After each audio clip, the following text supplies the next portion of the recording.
주가 필요해요. 세상 모든 사람은 필요 없다 말해도 난 주가 필요해요. 나의 예수님,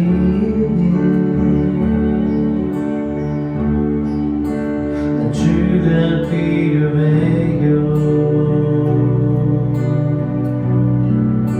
목마른 사슴물을 찾아 헤매이듯이 주 앞에 왔어요.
나의 예수님,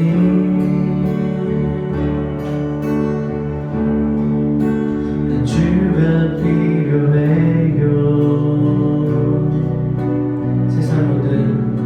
세상 모든 사람은 필요 없다 말해도 난 주가 필요해요. 나의 예수님,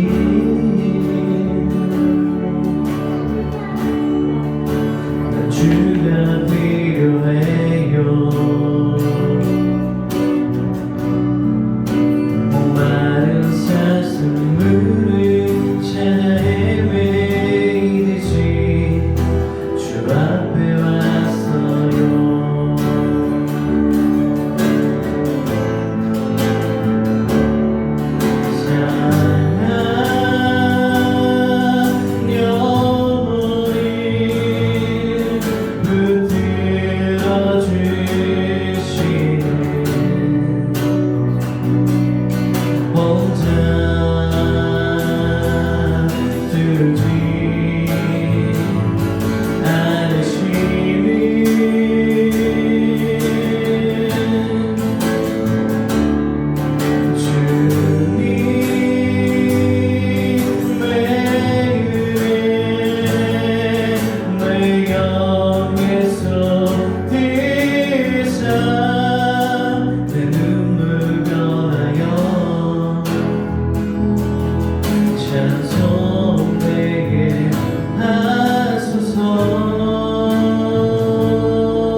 나의 예수님,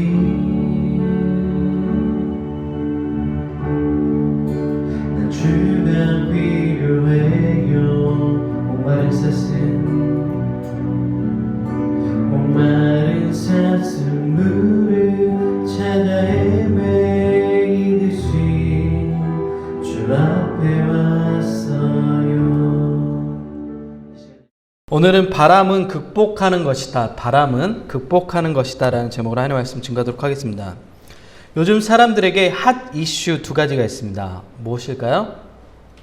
하나는 오늘 폐막하는 동계올림픽이고 또 다른 하나는 3월 9일에 있는 20대 대통령 선거입니다. 저는 대통령 선거 때마다 영화 관상이 떠오릅니다. 여러분도 영화 관상을 못 보셨더라도 그 관상이 나오는 명대사는 한 번쯤 들어보셨죠? 어떤 거죠? 내가 왕이 될 상인가? 이정재 목소리로 좀 해야 되는데 이정재처럼 목소리가 굵지가 않아서 영화 관상을 얼굴을 보면 그 사람의 모든 것을 꿰뚫어 보는 천재 관상과 내경에 관한 이야기입니다. 영화 관상은 얼굴 형태에 따라 인간의 운명을 결정짓는다는 그 세계관에 대해서 자세히 보여주고 있는데 재밌어요. 그 명배우들이 많이 나와요. 네, 조정석도 나오고 김혜수 씨. 네, 제가 여배우 중에 김혜수 씨 좋아하는데 김혜수 씨 연기자는 김혜수 씨도 나옵니다. 관상과 함께 현대인들이 가장 좋아하는 운명관이 사주팔자입니다. 여러분 사주팔자가 뭔지 알아요? 사주팔자. 네. 사주는 인간의 운명을 지탱하는 4가지 기둥을 얘기해요. 그래서 태어난 년, 그리고 월, 일, 시를 가리킵니다. 팔자는 8글자인데 연월 일시에 앞서서 간지로 표현한 것이에요. 그래서 예를 들면 1980년 1월 12일 새벽 2시 출생이면 그 태어난 시간에 따라 운명이 미래가 결정된다는 것이 사주팔자예요. 여러분 눈빛이 믿는 눈빛인데 지금 여러분 관상과 사주팔자가 인간의 삶에 영향을 줄 수 있다고 생각하시나요? 어때요? 성아 어떻게 생각해? 오랜만에 하는데 더 이뻐졌네. 영향을 준다고 생각하나요? 네. 이러한 비과학적인 사실을 실제라고 생각하는 현대인들이 굉장히 많습니다. 더 놀라운 사실은 하나님을 섬기는 기독교인들 가운데도 관상과 사주팔자를 믿는 사람들이 있습니다. 바울 사도는 이러한 사람들을 향해 2000년 전에 다음과 같이 말씀합니다. 사도행전 14장 15절입니다.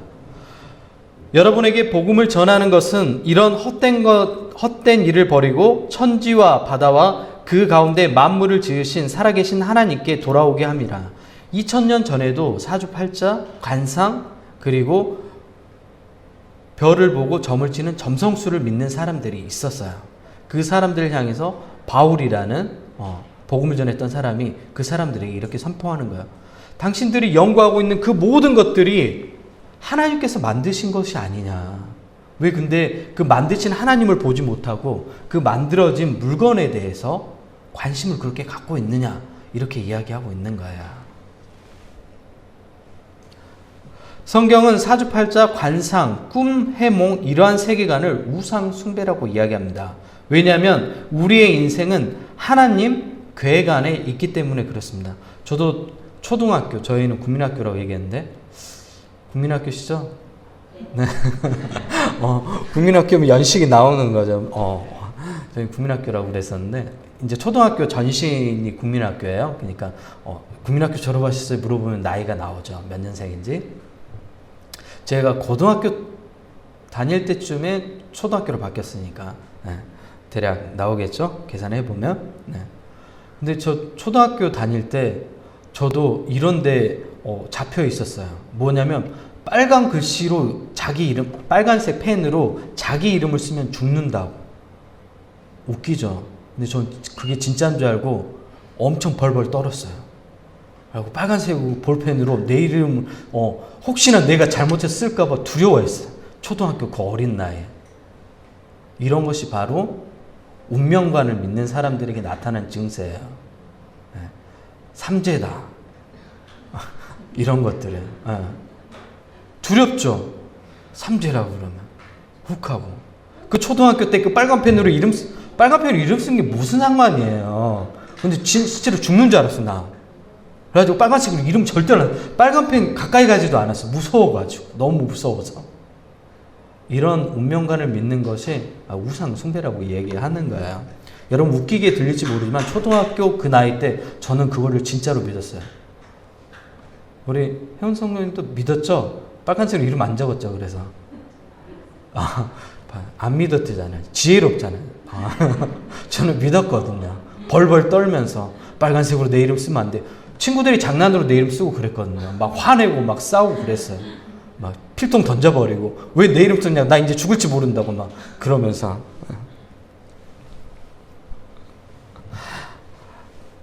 우리의 인생은 하나님의 괴관에 있습니다. 이사야 43장 1절입니다. 너를 지으신 이가 말씀하시니라. 너는 두려워하지 말라. 내가 너를 구속하였고 내가 너를 지명하여 불렀나니 너는 내 것이라.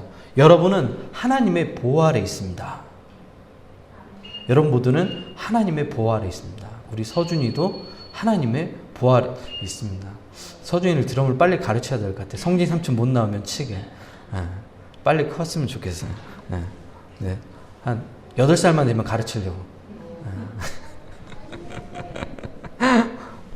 많은 사람이 환경을 두려워합니다. 심지어 선택할 수도 없는 태어난 시간과 얼굴 생김새 우리가 결정할 수도 없잖아요. 그것에 따라 운명이 결정된다고 생각해봐. 너무 불공평하지 않아요? 공평해요? 내가 내 얼굴 선택하지도 않았잖아요. 근데 이마가 넓은 거에 따라 내 운명이 결정된대요. 하관 모습에 따라 내 중년 이후에 복이 있는지 아닌지 결정돼요. 내 노력은 전혀 필요가 없어요. 이미 결정되어 있대요. 슬프지 않아요? 근데 많은 사람들이 이러한 운명관을 믿고 살아가고 있습니다. 현대인들은 사람이 환경에 의해 인생이 결정된다는 환경 결정론을 믿습니다. 하지만 우리 기독교인들은 다르죠. 기독교인들은 환경을 극복하는 사람들입니다. 뭐라고요? 환경을 극복하는 사람들입니다. 오늘 본문 마태복음은 예수님을 따르던 마태 공동체에 의해서 기록되었습니다.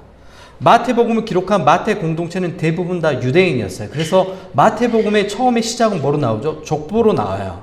유대인들은 족보를 굉장히 중요시했어요. 저희도 굉장히 족보를 중요시하는 민족이죠. 그래서 조상 가운데 누가 있는데 찾아가죠. 우리 조상 가운데 누가 있어. 막 그러면서 영의정이 있어. 조선시대. 뭐 이런 거 있으면 굉장히 뿌듯해 하잖아요. 저희 유씨 조상 가운데 누가 있냐면 제 유씨인데 경주 기계 유씨인데 저희 유씨 가운데 명지대를 세운 사람이 저희 유씨 가문이에요. 그리고 그 선조 가운데 누가 있었냐면 우리나라 최초 국비 유학생이 있어요. 육일준이라는 사람. 네. 우리나라 최초 유학생이었어요. 국비 유학생. 고종 황제가 유학을 보내줬어요. 그리고 그 사람이 당시에 뭘 얘기했냐면 우리처럼 강대국에 끼어있는 작은 나라는 중립을 선언해야 된다. 스위스처럼. 세상에 100년 전에 이미 그런 얘기를 한 사람이 있었어요. 최근에 이와 비슷한 이야기를 한 대선 후보가 있었죠. 누구예요? 이재명 씨가 얘기했어요. 실리를 추구해야 된다고.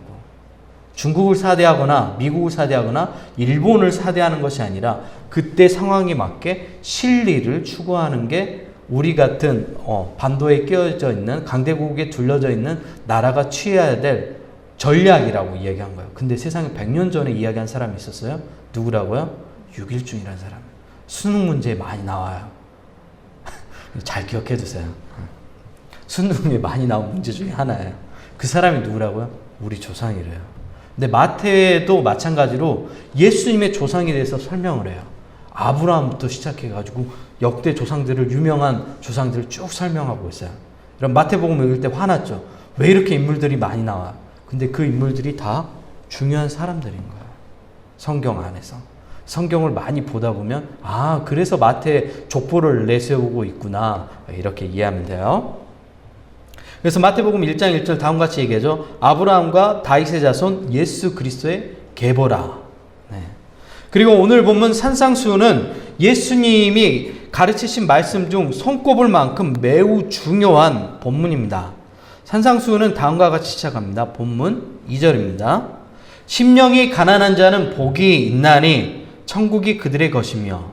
이 본문과 평행 본문인 누가복음 6장 20절은 이렇게 표현합니다. 너희 가난한 자는 복이 있나니. 그러니까 단순히 마음만 가난한 것이 아니라 실제적으로 가난한 사람들이 복이 있다고 예수님께서 선포하고 계시는 것입니다.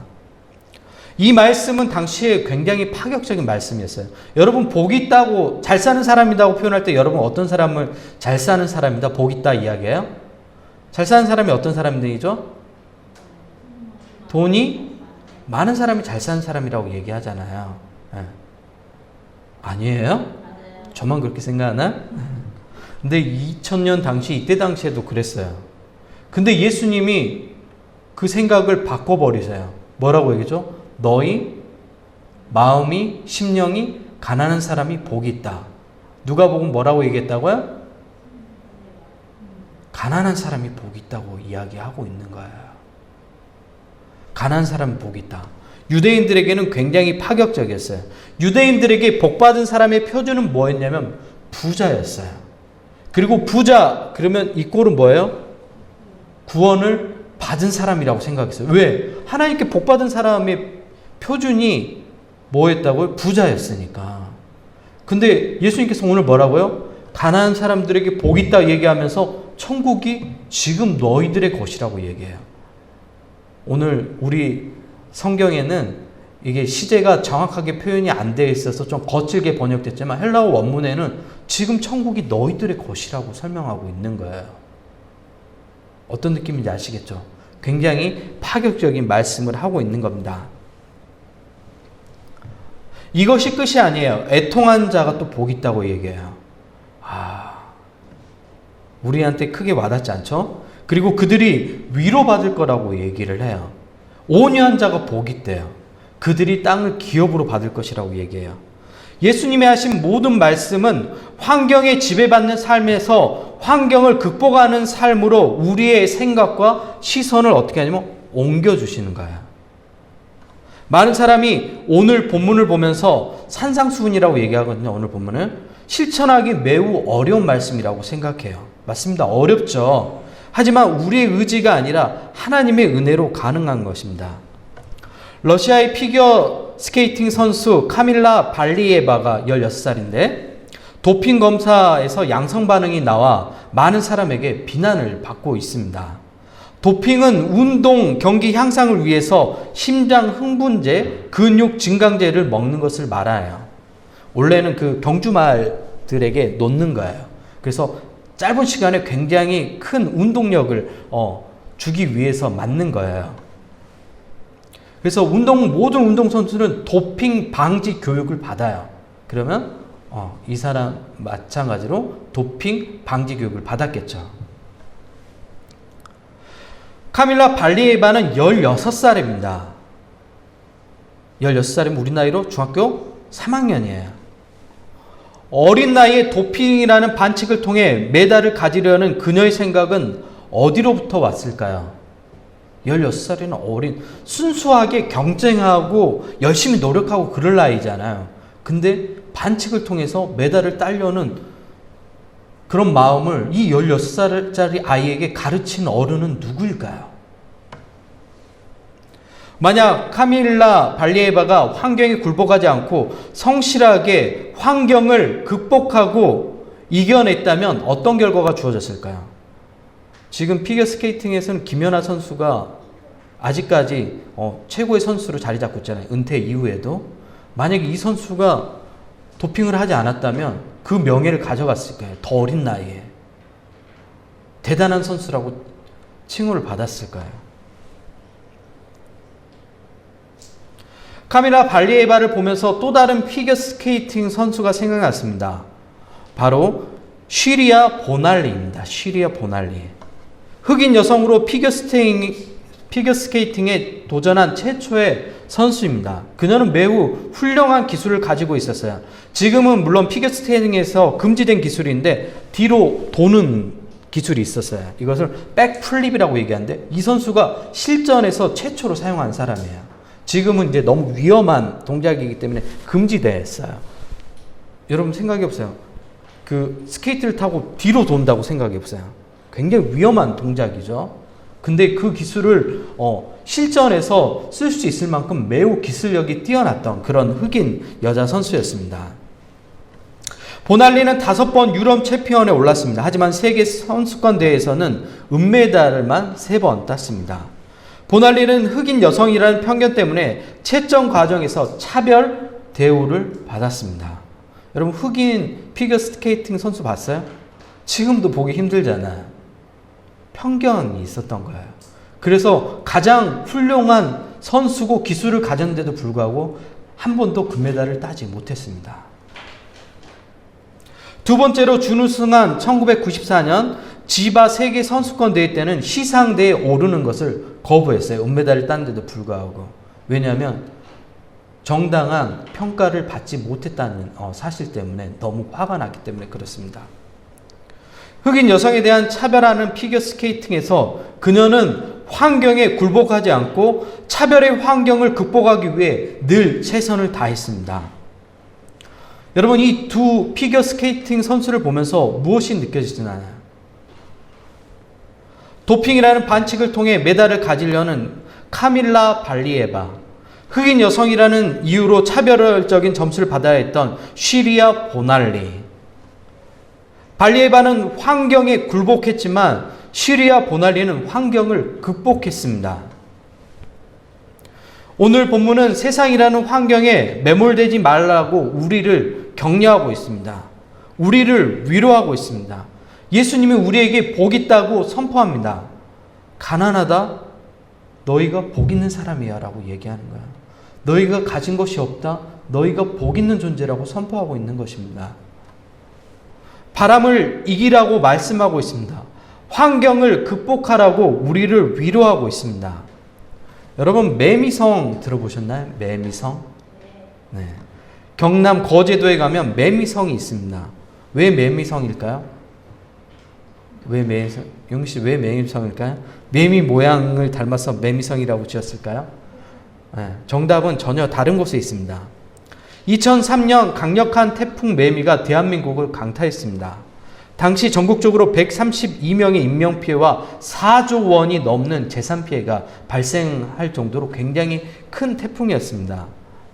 그때 은퇴하면서 농사를 짓고 살려고 했던 백숭삼 씨 밭 또한 흔적조차 없이 다 사라져 버렸습니다. 태풍은 우리가 어떻게 할 수 없는 자연재해잖아요. 그럼 우리 인간 힘으로 막을 수 없잖아요. 백숭삼 씨는 좌절할 수밖에 없었습니다. 하지만 똑같은 일을 또다시 경험하고 싶지는 않았습니다. 그래서 백숭삼 씨는 자연재해로부터 작물을 지키기 위해 돌을 쌓기 시작했습니다. 백숭삼 씨 밭이 바다 바로 앞에 있었거든요. 태풍이 불면 어떻게 해요? 이 밭이 다 휩쓸려 가버리는 거예요, 바다로. 그러니까 산상 그 밭 자체가 사라져 버리잖아요. 그러니까 이 바다 앞에다가 뭘 쌓기 시작하면 돌을 쌓기 시작한 거예요. 바다 근처에 네모 반듯한 돌을 쌓고 시멘트로 그 틈을 메우기 시작했습니다. 매일, 매달, 매년 반복했습니다. 그리고 그 시간이 무려 19년이 지났습니다. 환경에 굴복하지 않고 환경을 극복한 한 사람의 노력과 열정이 모여 매미 성이 되었습니다. 대단하지 않아요? 19년 동안 계속해서 돌을 쌓고 그 위에 시멘트를 바르고 돌을 쌓고. 사람들이 처음에 미쳤다고 생각했을까요? 뭐 하는 짓이냐고. 중장비나 이런 것들을 가져다가 쌓는 것도 아니고 한 사람이 계속해서 그걸 쌓는 거예요. 여러분, 이것이 끝이 아니에요. 10가구의 시골 노인들만 살던 곳이 매미성을 보려고 많은 사람들이 몰려들었습니다. 그 성을 보기 위해서. 거제에 그러면 사람들이 가장 먼저 가보라고 하는 곳이 어딘지 알아요? 매미성이에요. 물론 바람의 언덕도 있어요. 바람의 언덕에 가면 뭐가 있냐면 바람만 있어요. 엄청 추워요. 바람만 있어요. 경치 되게 좋아요. 바람의 언덕도 좋은데 매미성이 1위예요. 1위. 그곳에 찾는 사람들이 많아졌어요. 그러면 그 마을 가운데 뭐가 살아나기 시작하죠? 경제가 살아나기 시작하죠. 왜요? 그곳에 찾는 사람들이 슈퍼에 와서 먹을 것을 사 먹고 하잖아요. 그리고 그곳에 카페가 생겨나기 시작해요. 왜? 사람들이 많이 오니까. 그리고 그곳 가운데 먹거리가 생겨나기 시작해요. 10가구 할머니들만 살던 마을이 지금은 굉장히 큰 마을이 되었어요. 커피숍도 많이 들어서고 골목도 상가가 여러 개가 생겨났어요. 이 모든 일이 왜 일어났죠? 백숭삼이라는 한 사람이 환경에 굴복하지 않고 도전했기 때문에 만들어낸 결과입니다. 여러분도 한번 거제에 가면 꼭 한번 들려보세요. 인스타에 가장 핫한 그 거제에서 촬영지기도 해요. 굉장히 좋습니다. 한번 꼭 가보시기 바랍니다. 여러분은 어떤 환경에 사로잡혀 있습니까? 여러분은 어떤 세계관에 갇혀서 여러분의 운명을 제한하고 있습니까? 사주팔자, 꿈해몽, 관상, 이것뿐만 아니라 어떤 사람들이 여러분에게 전달해 준 말 안에 갇혀 있죠. 야, 너 안 돼. 이래서 되겠어? 어떤 말들도 여러분을 어떻게 해요? 묶고 있잖아요. 환경에 지배당하고 있죠. 크리스천은 환경을 어떻게 한다고요? 극복하는 사람들이에요. 미국은 동부와 서부의 격차가 굉장히 심했던 나라예요. 근데 놀랍게도 동부 쪽은 굉장히 부유한 사람들이 많이 살아요. 서부 쪽에는 상대적으로 가난했던 사람들이 많이 살았어요, 과거에. 근데 지금 동부와 서부가 많이 바뀌었죠. 서부 쪽이 굉장히 많이 발전했어요. 실리콘밸리가 어느 쪽에 있어요? 서부 쪽에 있어요. 미국이 있으면 동부하고 서부가 있는데 동부가 교육률도 높고 모든 수준이 높았어요. 근데 지금 바뀌어졌어요, 서부로. 당시 사람들은 서부 사람들을 무시했어요. 왜 이런 일이 벌어졌을까요? 서부 개척 시대가 있었어요. 서부로 해서 계속해서 개척해 가는 시대. 동부 사람들은 굉장히 부유했기 때문에 그 현실에 갇혀서 살았어요. 창의적인 생각을 할 수 있는 사람들이 더 이상 나오지 않았죠. 왜요? 만족하고 사니까. 환경 안에 갇혀 있으니까. 서부에 있던 사람들은 환경을 극복하려는 부단한 노력을 했었어야 돼요. 왜요? 황무지였기 때문에. 그래서 사람들 마음 가운데 그 환경을 극복하려면 뭐가 생겨나요? 창의적인 생각들이 나타나기 시작해요. 그리고 그 창의적인 생각들이 나타났던 서부 사람들 대부분이 만든 회사들이 있죠. 애플 들어봤어요? 사과 모양으로. 페이스북 어디 있어요? 다 서부 쪽에 있어요. 구글 들어봤어요? 네? 주식 한 주 살려면 엄청 비싸요, 여러분. 몇백만 원 해요.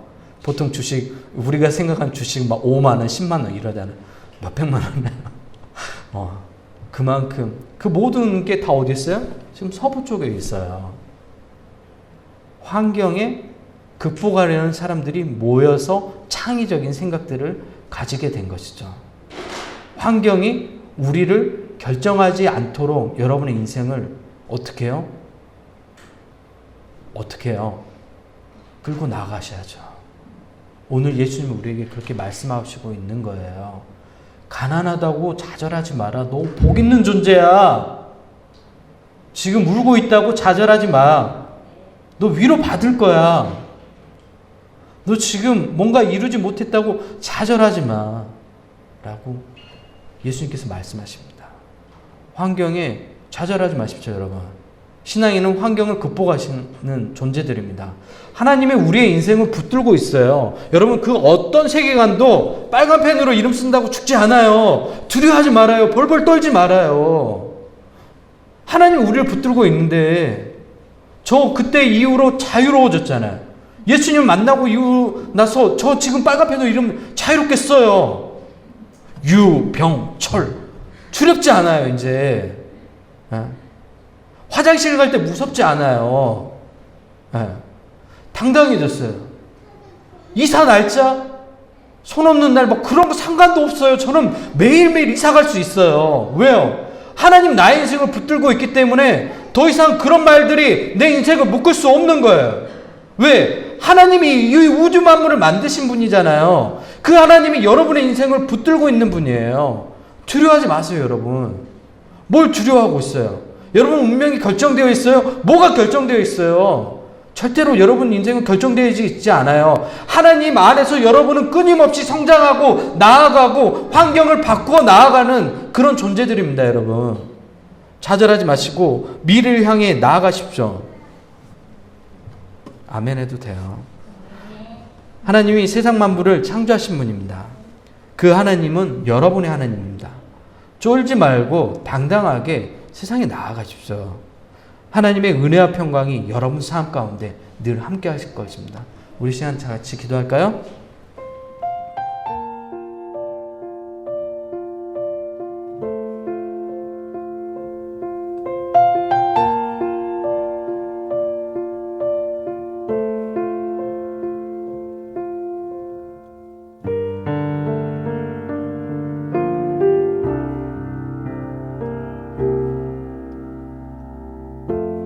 삶의 작은 일에도 그 마음을 알기 원하네. 그 길, 그 좁은 길로 가기 원해. 나의 작음을 알고 그분의 크심을 알며 소망, 그 깊은 길로 가기 원하네.